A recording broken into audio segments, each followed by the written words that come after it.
ሰላም እንደምናላችሁ ክብራና ክብራን ተወዳጆቹ ከማንቸስተር ዩናይትድ እና ወልቭስ የፕሪማች ሪቪው በኋላ ነው የተገናኘ ነው። በፖስት ማች አልተገናኘንም። ብዙ ፍረስትሬሽን እና ድብርት ከሚፈጥረው ጨዋታ በኋላ በተጫዋቾች ዝውውር ነው የተገናኘ ነው። ስለምታደምጡና ቆይታችሁን ከኛ ጋር ስለምታደርጉ ከልብ ነው የምናመሰግነው።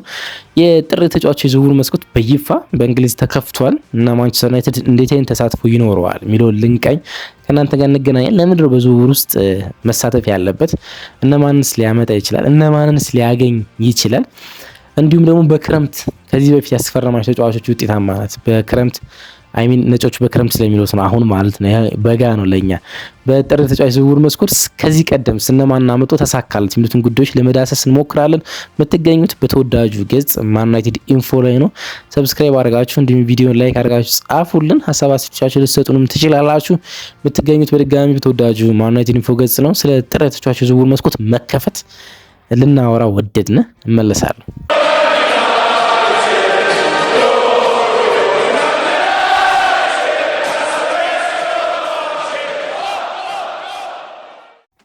ዛሬ እንደምታውቁ ጃንዋሪ 2 ነው። እንግዲህ ጥር የተጫዋች የዝውውር መስኮት በይፋ ትናንትና ተከፍቷል። 2026 ስለደረስ ነው ማለት ነው። እነሱ አሁን የክረምት ተጫዋች ዝውውር ነው የሚሉት፣ በእኛ የበጋው የተጫዋች የዝውውር መስኮት ነው። በይፋ ተጀምሯል። ሁለተኛ ቀን ላይ የሚገኙት ስለ ዝውውር አሁን በይፋ መወራት ተጀምሯል። እርግጥ ቀደም ብሎ ብዙ ሚዲያዎች ስለ ዝውውር እያወሩ ነበረ፣ ግን እንደኛ ገና የዝውውር መስኮት ሳይከፈት ስለ ዝውውር ማውራት ተገቢ ስላልነበረ ዘግየት ብለናል። አሁን የተጫዋቾች የዝውውር መስኮት ተከፍቷል። ማንቸስተር ዩናይትድ 19 ጌሞችን ተጫውቶ 6ኛ ደረጃ ነው የሚገኘው። 4ኛ ደረጃ ከሚገኘው ቲም ሊቨርፑል በ2 ነጥቦች ብቻ ርቆ በቅርብ ርቀት ለአውሮፓ ቦታዎች ፉክክር በቅርብ ርቀት ላይ ነው እንግዲህ የሚገኘው። የወልቭሱ ጨዋታ ድሮ ወይም ያቸው ውጤቱ ብዙ ደጋፊዎችን በጣም ብዙ የእግር ኳስ ተመልካቾችን ፍራስትሬሽን ውስጥ ከቷል። ድብርት ውስጥ፣ ድባቴ ውስጥ እንዲሁም ደግሞ ተስፋ መቁረጥ ውስጥ ምን አይነት ምላሽ ከዛ ጨዋታ በኋላ ይሰጣል የሚሉትን ጉዳዮች ሁሉ ሀሳብ የሚሰጡ ወይም ደግሞ ሀሳብ ውስጥ የሚከቱ ሆነዋል። ከወልቭሱ ጨዋታ በኋላ የተፈጠሩት ነገሮች ማለት ነው። ግን በእግር ኳስ እንደዚህ አይነት ነገሮች ይፈጠራሉ። ያልተጠበቁ በጣም ደካማ ፐርፎርማንሶች ማለት ነው። ምክንያቱም ማንቸስተር ዩናይትድ ከወልቭስ ጋር አቻ ወጥቷል። ወልቭስ ከ11 ጨዋታዎች በኋላ ማንቸስተር ዩናይትድ ጋር ነጥብ ወስዷል። ግን በቅርብ ሳምንታት ውስጥ ወልቭስ እንደዛ ሊያደርግ የተቃረበባቸው ጨዋታዎች ነበሩ። አርሰናል ላይ ድራማ ሊፈጠር በጣም ተቃርቦ ነበር።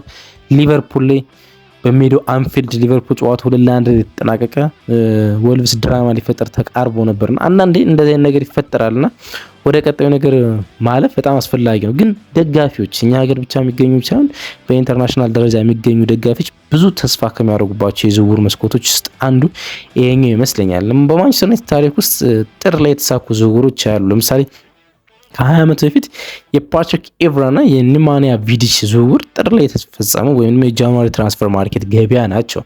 በቅርብ ደግሞ እጃችን ላይ ትልቅ ማቴሪያል ብሩኖ ፈርናንዴዝ ሳንቾ ነበር። ሳንቼዝ ከአርሰናል የመጣ በዚህ ወቅት ነበር። ግን የብሩኖ ፈርናንዴዝ በጣም ትልቅ ዝውውር ነው አይደል? የቡድኑ ካፒቴን የሆነው ተጫዋች ከስፖርቲንግ ሊዝበን በጥር የተጫዋቾች ዝውውር የመጣ ፊርማ ነውና ለማንቸስተር ዩናይትድ አንዳንዴ የጥር የተጫዋች ዝውውር በዚህ አመት ያለውን ፕላን ብቻ ሲሆን ለሚቀጥሉት አመታት ውስጥ ያለውን ፕላን በገበያው ውስጥ የተገኙ ተጫዋቾችን በማስፈረም ውስጥ ለማሳካት ሲሞከር ተመልክተናል። ምን ለማለት ተፈልጎ ነው?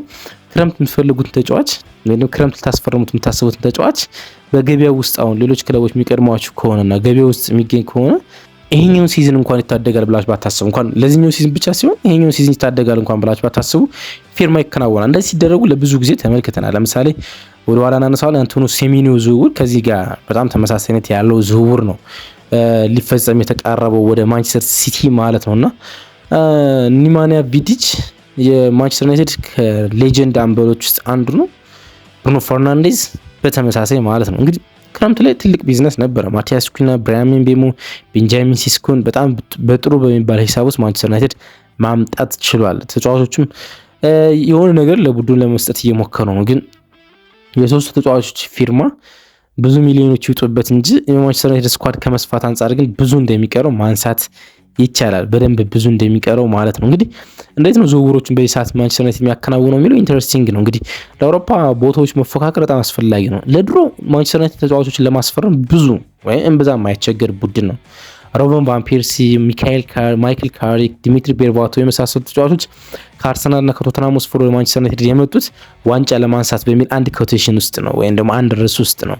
ዋንጫ ለማንሳት በሚል ማለት ነው። አሁን ዋንጫ ለማንሳት ተብሎ ወደ የሚመጣበት ቡድን አይመስልም ማንቸስተር ዩናይትድ በፍጹም ማለት ነው። ግን ያን ነገር ለመመለስ ፕሮሰስ አይደለም ፕሮሰሶች ያስፈልጋሉ። ፕሮሰሶች እንዴት የሚቀጥሉ ከየትኛው አሰልጣኝ ጋር ነው ሲሆኑ የሚነሱ ጥያቄዎች ቢኖሩም ግን ተጫዋች ለማስፈረም እንደ ድሮ ሮበን ቫን ፐርሲን ከአርሰናል እንደመንጠቅ ወይም ዲሚትሪ ቤርባቶቭና ማይክል ካሪክ ከቶተንሃም በቀላሉ እንደመንጠቅ ቀላል አይመስልም። አንቶኒ ሴሜንዮን ዝውውር መመልከት ለዚህ በጣም ትልቅ ምሳሌ ይመስለኛል። አንቶኒ ሴሜንዮን ማንቸስተር ዩናይትድ ክረምት ላይ ሊያስፈርማቸው ከተቀረቡ ዝውውሮች ውስጥ እንደ አንዱ ነበር። ግን ክረምት ያወጣቸው ዝውውሮች ከፍ ያሉ ነበሩና የደሞዝ ዌጁን በጣም ከፍ ያደርገዋል የማንቸስተር ዩናይትድ። ስለዚህ ለዚህኛው ለጃንዋሪ አቆይቶት ነበረ። አንቶኒ ሴሜንዮን በክረምት ላይ ከቦርንሞዝ ጋር ኮንትራቱን ሲፈራረም በ10 ቀናት ውስጥ የጥር ተጫዋች ዝውውር መስኮት በተከፈተ በ10 ቀናት ውስጥ የሚመጣ ክለብ ካለ በ65 ሚሊዮን ፓውንድ ከክለቡ ጋር እንደሚለይ የውል ማፍረሻ አስቀምጦ ነበር። ያን በማስመልከት በጣም ብዙ ክለቦች ለአንቶኒ ሴሜንዮ ዝውውር 65 ሚሊዮን ፓውንድ ቀላል ነው ብሎ በማሰብ ብዙ ክለቦች በተጫዋች ዝውውር ለመሳተፍ ሞክረዋል። ማንቸስተር ዩናይትድ ቀዳሚ ቡድን ነው። ሲቲ፣ ቼልሲ፣ ሊቨርፑል፣ አርሰናል በተጫዋች ዝውውር ፈልጎታል። ቶተንሃም ስፐር የተጫዋቹ የረጅም ጊዜ ፈላጊ ነበረ። ግን አሁን መዳረሻው የሚመስለው ሲቲ ነው። አንድና ትልቁ ጉዳይ ዋንጫ ማንሳት ይችላል ብሎ ወደ አሰበበት ክለብ እየሄደ ይመስለኛል። እንግዲህ ማንቸስተር ዩናይትድ ብዙ ቦታዎች ላይ ተጫዋቾችን ይፈልጋል። በጣም ብዙ ቦታዎች ላይ ማለት ነው።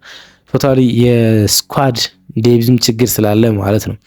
ሴንተር ባክ ይፈልግ ነበረ፣ ግን አሁን ሴንተር ባክ የሚፈልጉ አይመስለኝም። ምክንያቱም አይደን ሄቨን በጣም ጥሩ ፐርፎርም እያደረገ ይገኛል። ማቲያስ ዴሊት እና እንዲሁም ሃሪ ማጉዌር የሉም። በጣም ወሳኝ ተጫዋቾች ናቸው። የእነሱን ቦታ በትክክለኛው ሸፍኗል ማለት አይቻልም፣ ግን በጥሩ ሁኔታ ግን እየተጫወተው እንደሆነ ማንሳት ይቻላል። ከሲኒየር ተከላካዮች በላይ ጥሩ ነገር እየሰጠ እንደሆነ አይደን ሄቨን ማንሳት ይቻላል። እንግዲህ ማንቸስተር ዩናይትድ ክረምት ላይ ከኤሊት አንደርሰን ጋር፣ ከፓላሱ አዳም ዋርተን ጋር፣ ከብራይተኑ ባሌባ ጋር ስሙ ሲያያዝ ነበር። በዚህኛው ክረምትም ይጠበቃል።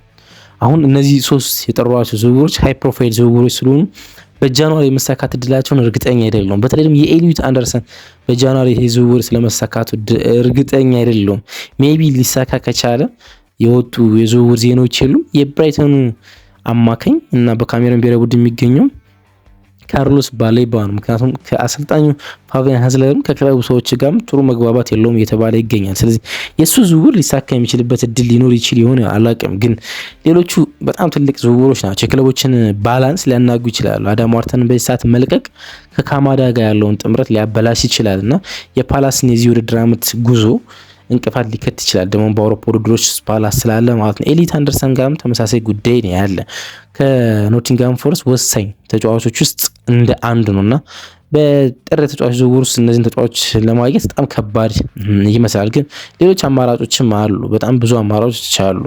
አንዳንድ ሊነሱ የሚገባቸው ስሞች አሉ። ለምሳሌ ጄምስ ጋርነር የሚሉ ስሞችን አንዳንድ ቦታ ላይ ያነሳሉ።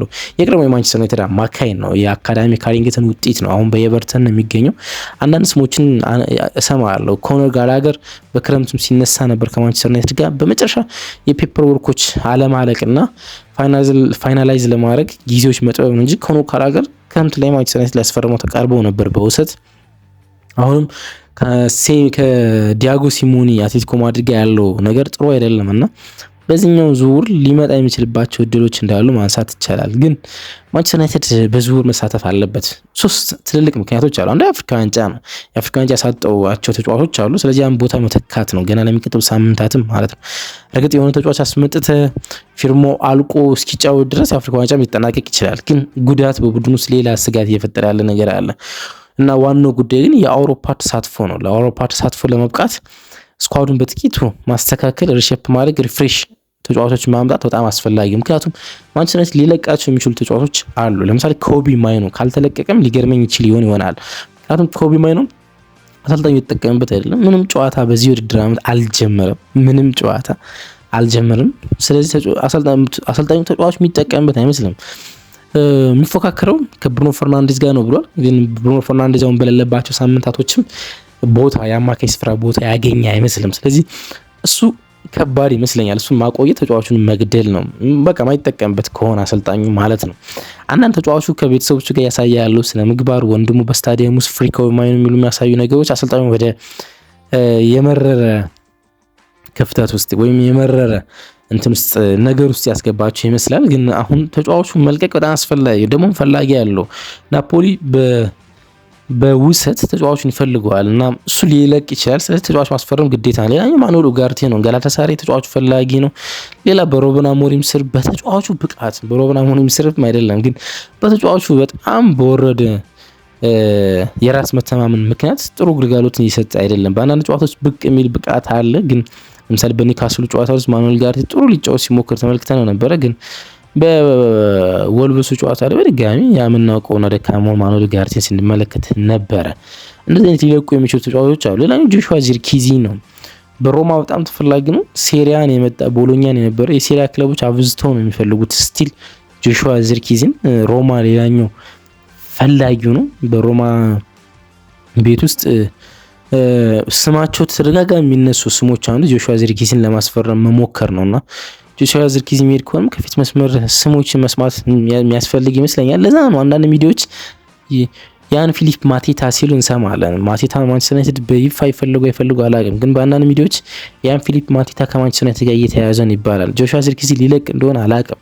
እንግዲህ እነዚህ አማካይ ስፍራ ተጫዋቾች እናም 9 ቁጥሮች ይለቃሉ። ካስሜሮ ከአንድ ወር በኋላ 34 ዓመቱን ይይዛል። ክረምት ላይ ደግሞ አውት ኦፍ ኮንትራት ነው። ደግሞ ክረምት 1 ዓመት ኮንትራት እንኳን ብትሰጠው ካስሜሮ ክረምት የሚመጣው ከዓለም ዋንጫ በኋላ ነው።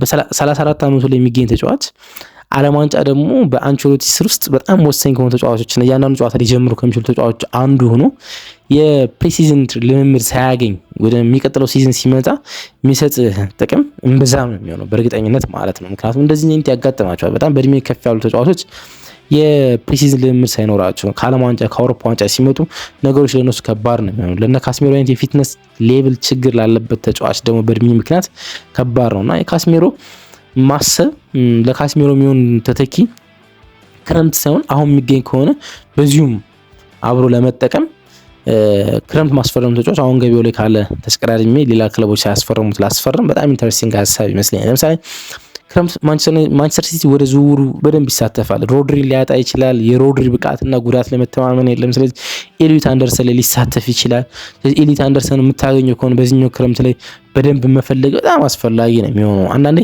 እንደዚህ ነገሮች በጣም አስፈላጊ ናቸው። ለምሳሌ የአንቶኒ ሴሜንዮ ከማንቸስተር ዩናይትድ ጋር አልተስማማም፣ ግን አርሰናል አንድ ካቀረበለት ከተባለው ጉዳዮች አንዱ ክረምት እናስፈርም፣ እስከ ክረምት ድረስ በቦርንሞዝ ቆይልን ነው።